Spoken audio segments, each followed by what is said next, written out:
Get back! Get back now! Get off him! Go back! Oh my god, he's down! The lion has him! Someone please help! 911, what is your emergency? It's at the circus, inside the big tent. The lion attacked the trainer, he's on the ground. Stay calm, help is on the way. Can you see if he's moving? It's all happening so fast, there's panic everywhere.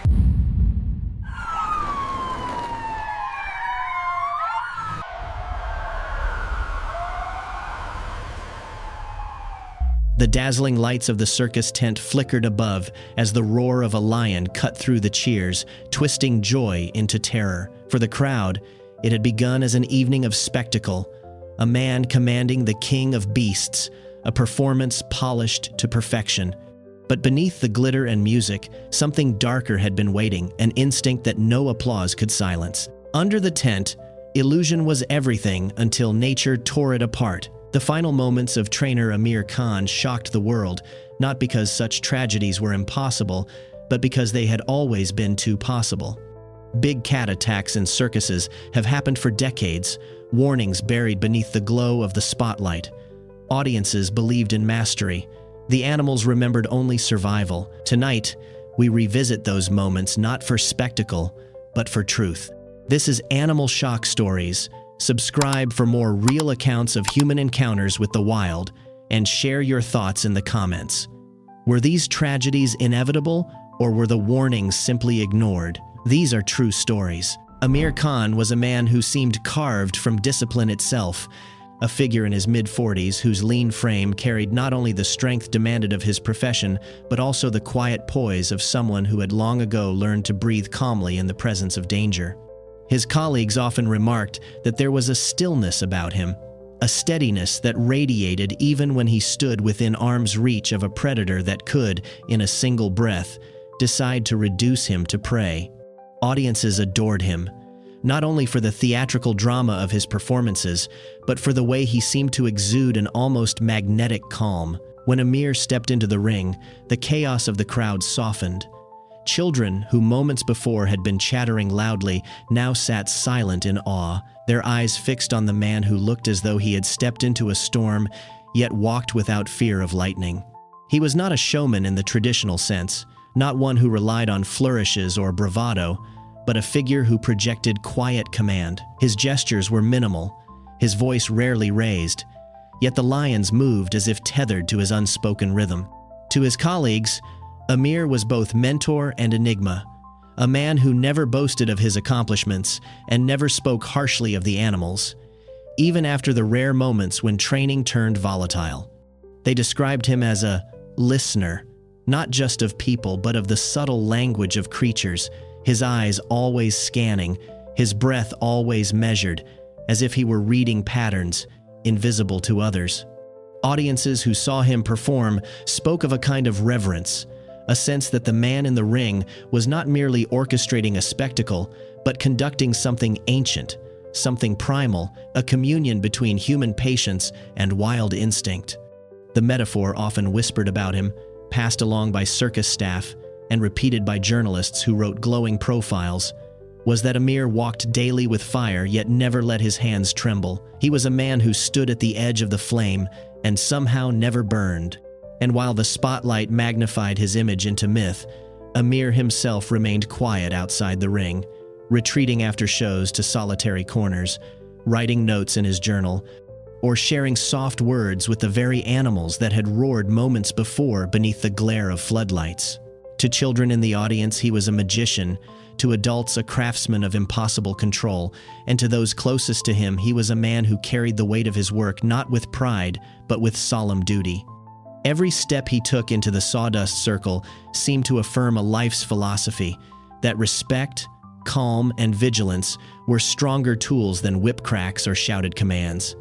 Amir Khan embodied a paradox, a man adored by crowds for performances that looked like dominance, but who, in truth, understood that his survival depended on humility before the creatures that walked with him. As a child growing up in the crowded lanes of a modest South Asian town, Amir Khan was not surrounded by luxury or ease, but by the rhythms of a working-class life, where every coin mattered and every day brought new labor. His father was a tailor. His mother worked long hours managing both household duties and the endless tide of children's needs. And yet, even in the midst of struggle, there was room for wonder, for Amir's eyes had always turned instinctively toward the creatures that seemed to live on the fringes of human life. The town held seasonal fairs where men displayed monkeys trained to dance, elephants adorned in painted patterns, and lions and tigers kept in makeshift cages that rattled when the animals stirred. Where other children laughed at the spectacles or ran past them with sweets in hand, Amir lingered, silent, his gaze fixed not on the tricks but on the animals themselves, on the twitch of a tail, the stillness of an eye, the low rumble of a breath too ancient to be tamed. His fascination was not born of thrill-seeking or childish bravado. It was quiet, contemplative, almost reverent. He returned home after these visits and sketched crude drawings in the margins of his school notebooks. Lions crouched mid-roar, elephants with their trunks curled in silent grace. His family, pragmatic and weary from work, did not understand the depth of this pull, but they allowed the boy his quiet dreams. As Amir grew older, the weight of reality pressed harder. Education was inconsistent, money was scarce, and expectations bent him toward trade rather than calling. Yet, even as he stitched cloth alongside his father or carried goods in the market, his attention drifted to the sound of caged animals brought through town, to the passing caravans of traveling circuses that promised another world. It was through these traveling shows that Amir found his path. First, as a helper cleaning enclosures, a boy given menial tasks beneath the towering figures of performers. Yet for him, it was a kind of initiation, a doorway into a realm where instinct ruled and respect was the only currency that mattered. While others saw glamour in costumes and applause, Amir studied in silence, learning that the real art was not in the tricks but in the discipline behind them, the slow accumulation of trust and vigilance. His journey into circus life was long and uncelebrated, marked less by ambition than by patience, and it was this patience that defined him. By the time he stepped fully into the role of trainer, his reputation was not one of flamboyance, but of a man who carried a deep, steady devotion. From childhood fairs to the sawdust ring of adulthood, Amir's character was forged not by spectacle but by a quiet dedication that never sought the center of the stage, only the unspoken dialogue between himself and the animals he had loved since boyhood. Amir Khan's philosophy with lions was never about breaking wills or bending them beneath a whip. It was about rhythm, ritual, and a kind of respect that went deeper than spectacle. He often said little, but those who worked beside him knew that he approached the lions as one might approach a storm, never arrogant enough to believe he could control it, yet disciplined enough to learn its patterns and move within its fury. To Amir, every session with the animals was a dialogue written not in words, but in gestures, posture, and tone. He rose early, his first act of the day, not performance, but presence, walking the enclosures, studying the flicker of tails, the pacing strides, the way each lion greeted morning with a rumble or silence. He treated these details as scripture, lines to be read carefully, for they revealed the hidden weather of the beasts. They were storms, he learned to read, tempests bound by ritual, colleagues would later say, marveling at how he could anticipate a movement before it happened, how a subtle twitch in a shoulder or the narrowing of golden eyes brought a shift in his own stance, a recalibration of calm. This philosophy was what separated him from trainers who sought dominance. Amir understood that predators were never conquered, only momentarily aligned with the cadence of routine.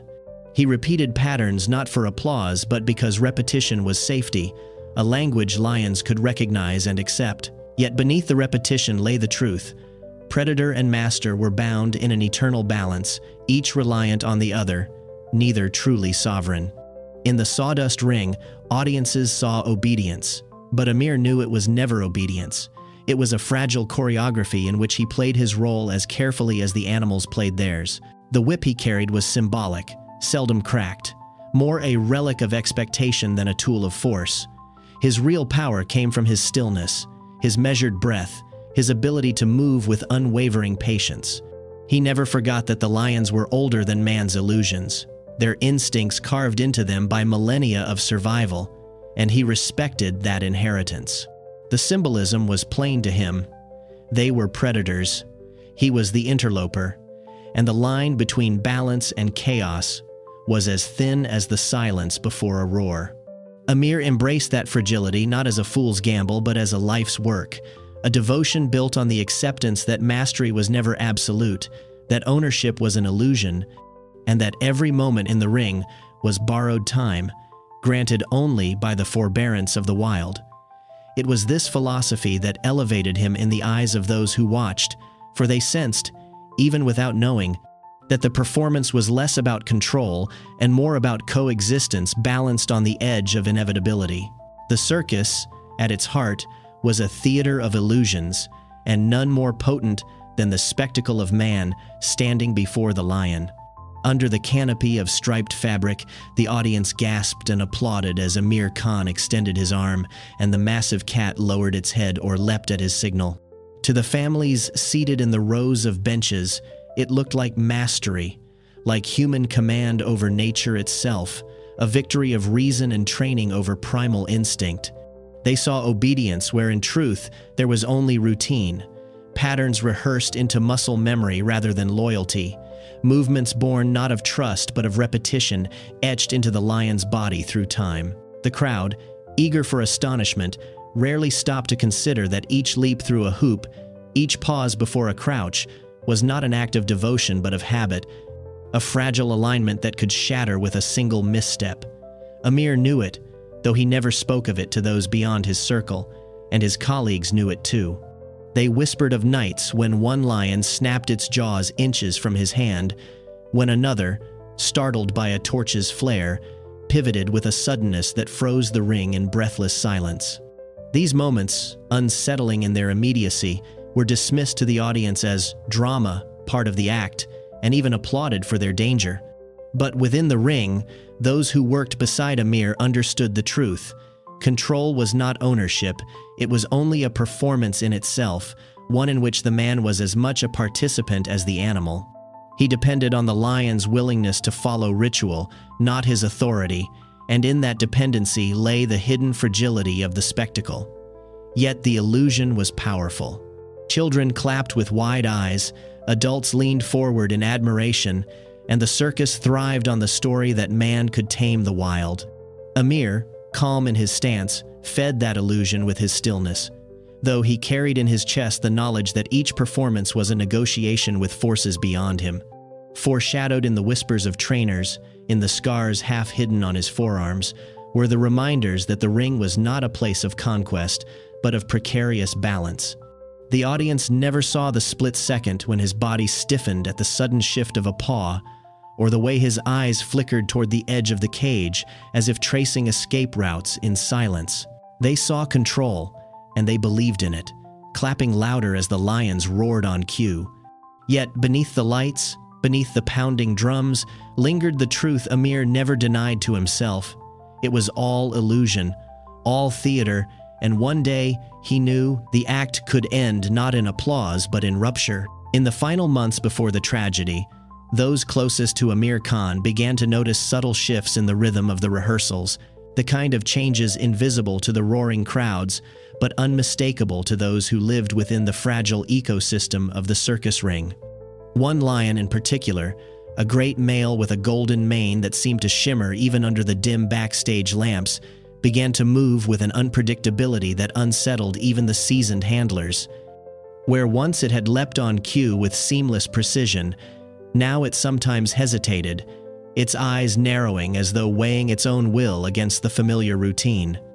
On other days, it surged forward too quickly, jaws snapping with a violence that seemed less like performance and more like instinct leaking through the cracks.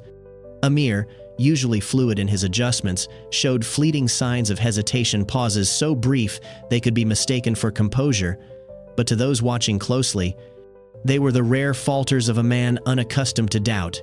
His fellow performers exchanged glances in those moments, sensing the tension coiling tighter, yet no one voiced alarm publicly, for to acknowledge the danger outright was to shatter the illusion that kept audiences enthralled and the circus thriving.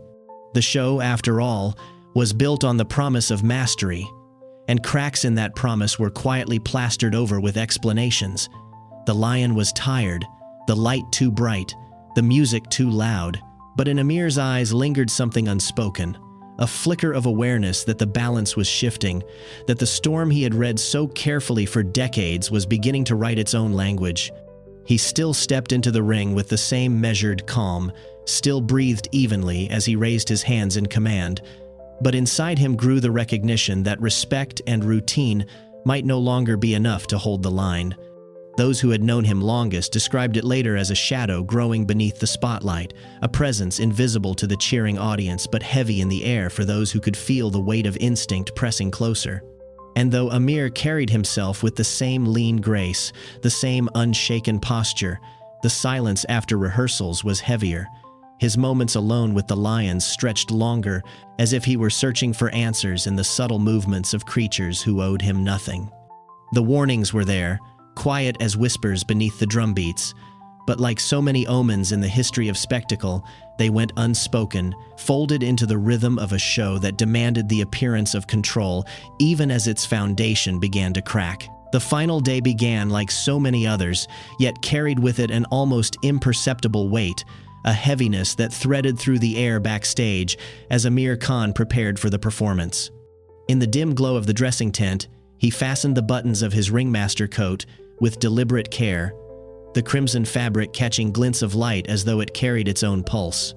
Each movement was ritual, the quiet repetition of acts he had performed for decades, small gestures that steadied him before stepping into the roar of expectation. The muffled thrum of drums seeped through the canvas walls, building into a rhythm that matched the quickening of the crowd outside, children waving flags painted with lions' faces, vendors shouting over one another, families shifting impatiently on the benches beneath the striped canopy. Backstage, the animals paced in their enclosures, the heavy scrape of claws against wooden floors merging with the muffled chant of the audience, as if the two worlds, beast and human, were already colliding. Amir moved toward his star lion, the golden-maned giant that had both enthralled and unsettled in recent weeks. He reached a hand into the enclosure, stroking the thick mane with fingers that betrayed neither fear nor haste, a ritual of reassurance as much for himself as for the creature.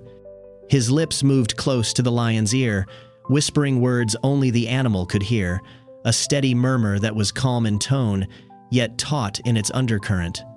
The voice of a man who understood the fragility of the bond he was about to test before thousands of eyes. The lion blinked slowly, its massive chest rising and falling, its breath warm against Amir's hand, and for a fleeting moment, the illusion of connection returned, the sense that man and predator could exist in a delicate harmony, if only for the length of a performance.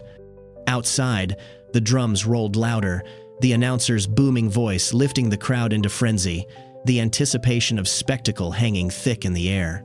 Children rose to their feet to see over shoulders, parents hushed them with smiles, and the chant of "Lions, lions," echoed like a demand, a chorus that pushed the evening forward toward inevitability. Amir straightened, smoothed the coat across his chest, and exhaled slowly, as though sealing the ritual with one final breath. In that moment, framed by the heat of the lamps and the weight of routine, he was both performer and supplicant.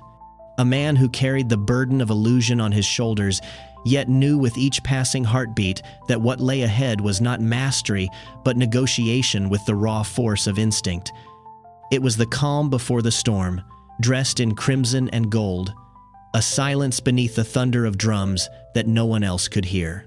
The curtain lifted, and with it came the blinding spill of floodlights that washed the sawdust ring in stark brilliance, transforming the humble circle into a stage of spectacle and danger.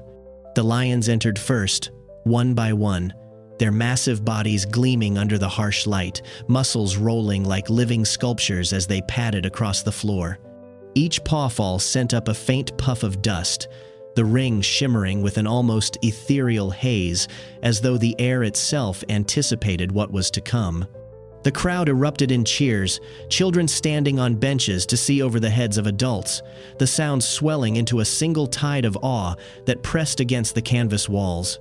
Drums pounded in rhythm with the animals' strides, and the ring seemed to quake beneath the combined force of sound and movement.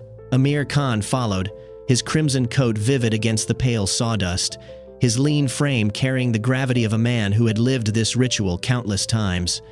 He raised a hand, not in flamboyant flourish but with precise intent, and the lions froze as if tethered to an invisible thread. The silence that followed was as commanding as the roar of the crowd, a pause in which his presence drew every eye. Torchlight flickered from the edges of the ring, the flames casting shadows that leapt and danced across the walls, mirroring the subtle twitch of tails and the restless prowl contained within the circle. Amir moved deliberately, each gesture measured, every step calculated to project calm authority. Yet beneath that poise ran a taut undercurrent, a sense of tension so finely wound it hummed in the air. The lions responded, leaping onto their platforms, crouching low at his signal, their massive bodies stirring dust into golden clouds that shimmered beneath the floodlights. To the audience, it was magic, the illusion of dominance, of man standing unbroken before nature's fiercest hunters. They clapped and shouted, their voices merging into a wall of approval, but those who looked closely might have seen the faint flicker in Amir's eyes, the subtle awareness of risk hidden behind his calm. He stood at the center of it all, a figure both magnetic and fragile, orchestrating the dance of predators with gestures as old as ritual, as fleeting as breath.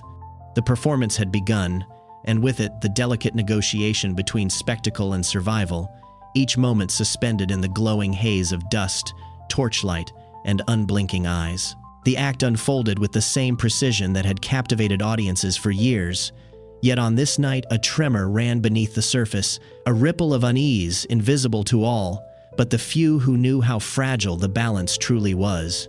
One of the lions, the great golden-maned male that had grown more unpredictable in recent weeks, reached its mark for the familiar jump through a flaming hoop, but paused, its massive body coiled and unmoving, eyes fixed on Amir with a stare that seemed less rehearsed than questioning. The crowd, swept up in the pounding drums and the swell of anticipation, saw only drama, a tense beat in the performance designed to thrill, but Amir recognized the hesitation for what it was, a disruption in the rhythm, a fracture in the delicate chain of routine. He raised his hand again, calm and steady, his voice low but firm as he called the signal. The lion responded, leaping at last, but its jaws snapped with a violence that cracked the air louder than the fire's hiss, a sound so sharp it carried even above the audience's roar. For the briefest instant, Amir's eyes flickered not fear, but doubt, a flash of recognition that the margin between obedience and defiance was narrowing. He masked it quickly, his posture returning to its measured authority, his movements precise and unfaltering. To the thousands watching, the illusion remained intact. They clapped and cheered at the spectacle, oblivious to the widening crack in the facade. But beneath the floodlights, in the haze of sawdust and torch smoke, the truth pressed closer. The performance was no longer a seamless dance, but a fragile negotiation teetering on the edge of rupture. It happened not with warning, but with the violence of a storm breaking free from still skies, a sudden surge that shattered the fragile choreography in an instant. The lion, the same golden-maned predator whose hesitation had carried an unspoken threat, lunged with a speed that seemed to split the air itself, its body an eruption of muscle and fury under the harsh white floodlights. One heartbeat Amir stood in command, the next he was struck backward with explosive force, his lean frame collapsing into the sawdust as props clattered around him, hoops crashing and torches toppling in showers of sparks. The audience gasped as one, a tidal wave of sound breaking into screams, the spectacle they had come to marvel at dissolving into chaos before their eyes. Dust billowed upward in thick clouds, blurring the outlines of the ring, while the guttural roar of the lion merged with the frantic shouts of handlers rushing forward, their voices drowned by the thrashing movements at the center. Amir's body shifted once beneath the animal's weight, his hand reaching out into emptiness before vanishing in the blur of motion. The collapse of control was total, as if the ring itself had been torn apart, its order replaced by raw, ancient violence. The sound was fragments, the tearing scrape of claws against wood, the metallic clatter of cages being swung open by desperate staff, the wailing cries of children carried by their parents from the stands. Where once there had been spectacle, now there was only chaos, a nightmare unspooling in real time.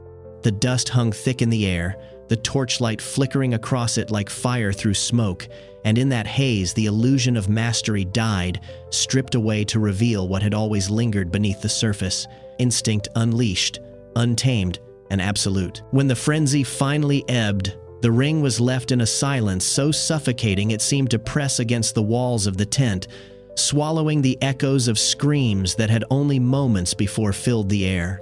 The handlers, breathless and pale, surged forward with poles and barriers, forcing the lion back with a mixture of practiced precision and raw desperation, their shouts sharp against the thick haze of dust still hanging in the light. The animal, chest heaving, eyes blazing with the fire of instinct not performance, was eventually subdued, corralled into the shadows of its cage, but the damage had already been written into the sawdust floor, irreversible and undeniable.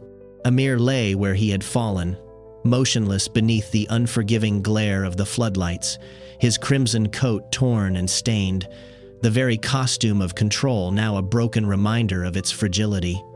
Around the edges of the ring, colleagues stood frozen, their faces etched with disbelief, some whispering his name as though the sound could draw him back. In the stands, the audience began to move, not with the clamorous energy of departure, but in a stunned procession, parents clutching their children tightly, children clutching their flags and souvenirs like relics of an innocence already gone. Some wept openly, others shuffled in silence, their eyes cast downward, as if unable to meet the ring that had transformed from stage to tragedy. The sound of drums had long since ceased, leaving only the rustle of canvas and the muffled sobs that accompanied the evacuation. It was a departure heavy with grief and disbelief, a crowd that had come from marvel, now walking away carrying the weight of something they could never unsee. In the days that followed, Amir Khan's name was spoken with reverence, not only by those who had known him personally, but by audiences who had once marveled at his performances and now struggled to reconcile their admiration with the haunting truth of his end. He was remembered as a master of his craft, a man who carried himself with uncommon calm, who seemed to bend fire and fury into patterns of grace. Yet he was also remembered as someone consumed by his devotion, a life tethered to a dangerous balance that no human could hold forever. Colleagues spoke of his patience, his respect for the lions, his refusal to treat them as trophies or subordinates, but their tributes carried the weight of acknowledgement that respect had not been enough. Experts soon reminded the public of what the spectacle had always obscured. Lions are predators, not performers. Their instincts carved into them long before any man ever raised a hand in command. Training, repetition, ritual, these were fragile scaffolds built on the shifting ground of nature, and when they cracked, instinct surged forth in all its raw, uncontainable force. The tragedy of Amir's final moments was not only the violence of the attack, but the collapse of the illusion that had sustained so many, the belief that routine could cage the untamed. His life, both a testament to discipline and a cautionary tale, left behind a question that lingers like a shadow beneath the spotlight. When respect becomes ritual, and ritual becomes illusion, what happens when instinct finally breaks free?